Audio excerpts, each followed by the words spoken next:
Another example is the array of technologies, often referred to collectively as geoengineering, that potentially could help reverse the warming effects of global climate change.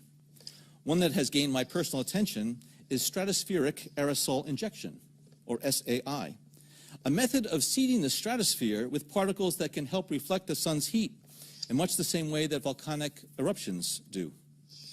An SAI program could limit global temperature increases, reducing some risks associated with higher temperatures and providing the world economy additional time to transition from fossil fuels.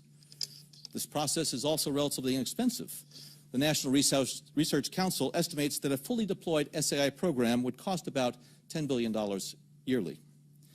As promising as it may be, moving forward on SAI would also raise a number of challenges for our government and for the international community.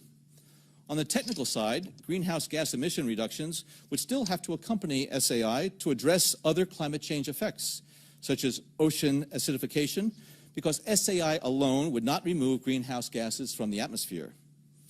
On the geopolitical side, the technology's potential to alter weather patterns and benefit certain regions of the world at the expense of other regions could trigger sharp opposition by some nations.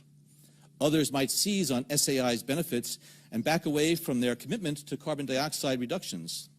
And as with other breakthrough technologies, global norms and standards are lacking to guide the deployment and implementation of SAI and other geoengineering initiatives. If people can't understand what's happening in the sky, if they seriously think what's being sprayed in the sky are simply contrails, as I said, explain to them how a contrail is formed. It's simply ice particles. It's a reaction between the heat of the aircraft exhaust and the super cold air. It can only happen at high altitudes where the air is very cold. It causes the air to condensate because of the heat from the jet engine. The condensation then freezes in the cold atmosphere after the plane has passed, but because ice particles are naturally heavier than air, they soon fall into the warmer atmosphere and thus they melt and evaporate, and the contrail disappears within 30 to 45 seconds of the passing of the plane. This is because a contrail is a condensation trail, and that's how it works, folks. Anything that lasts longer than 30 to 45 seconds is simply not a contrail, because it's impossible. And it's also impossible for them to be formed in warm air. They are only ever formed at very high altitudes in very cold air. Jet trails that spread out across the sky and go from horizon to horizon and spread out into a cloudy haze are not contrails. And quite frankly, it's scientifically impossible for them to be contrails, simply because of the nature of condensation. And if you're a person out there listening to this and you don't believe in chemtrails, if you seriously think that these big lines across the sky are simply jet trails, then all I'm asking you to do is to look at the evidence. Go and look up how contrails are formed.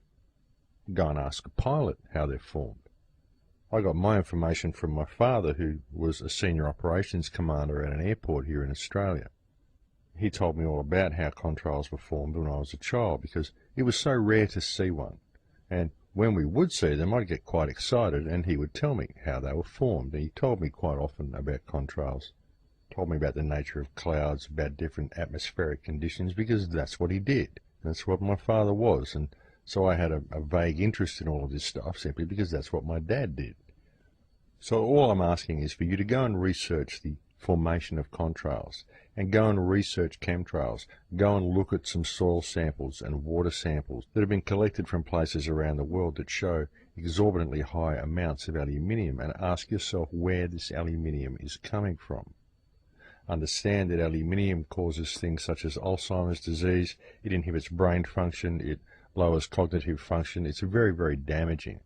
Aluminium is a very, very toxic metal, and it is not natural to the earth. It's not a naturally occurring metal. It's quite a complicated process to make the stuff. We didn't have the technology to extract alum from the earth and turn it into aluminium until quite recently, because it is quite a complicated process.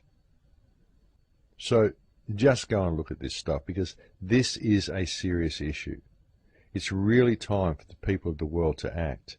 It's really time for the people of the world to understand that the governments do not have our best interests at heart, and it's time for the people to act. We need to stand up collectively and address this situation. We need to do it non-violently. We need to step away from the system, start helping each other.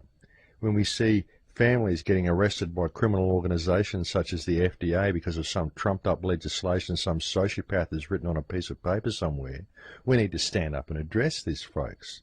Screw the FDA. They're a criminal organisation. Any organisation that's going to prevent people from growing wholesome food, any organisation that is going to promote the use of fungicides and pesticides and foods that are created by criminal organisations such as Monsanto. I mean, the crap that the FDA passes off as food, I mean, I wouldn't feed half of it to a rat. The FDA is not about providing healthy food. It's about removing healthy food. And the politicians that support these things and enact these pieces of legislation are either corrupt sociopaths or they're being puppeteered by someone who's got some dirt on them or something, because none of their actions are sane. But the thing is that the people have to stop going along with it. We all have to stand up and say, no, we're not going to put up with this. When we see companies such as the FDA confiscating cheese from someone, we need to stand up for it. When we see places like Rawsome Food getting raided by police with guns drawn in an act of virtual terrorism against raw food, we need to stand up and address this, because this is even worse than what the Gestapo were doing in World War II.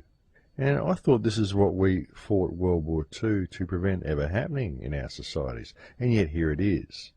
And it's happening because no one's standing up and doing anything about it. And that's why I've basically done the show today, folks, because if we really are running out of time, we need to get some sort of a global groundswell happening and start meeting in parks, start doing something, start getting information out to people and start standing up and addressing these situations and not taking no for an answer.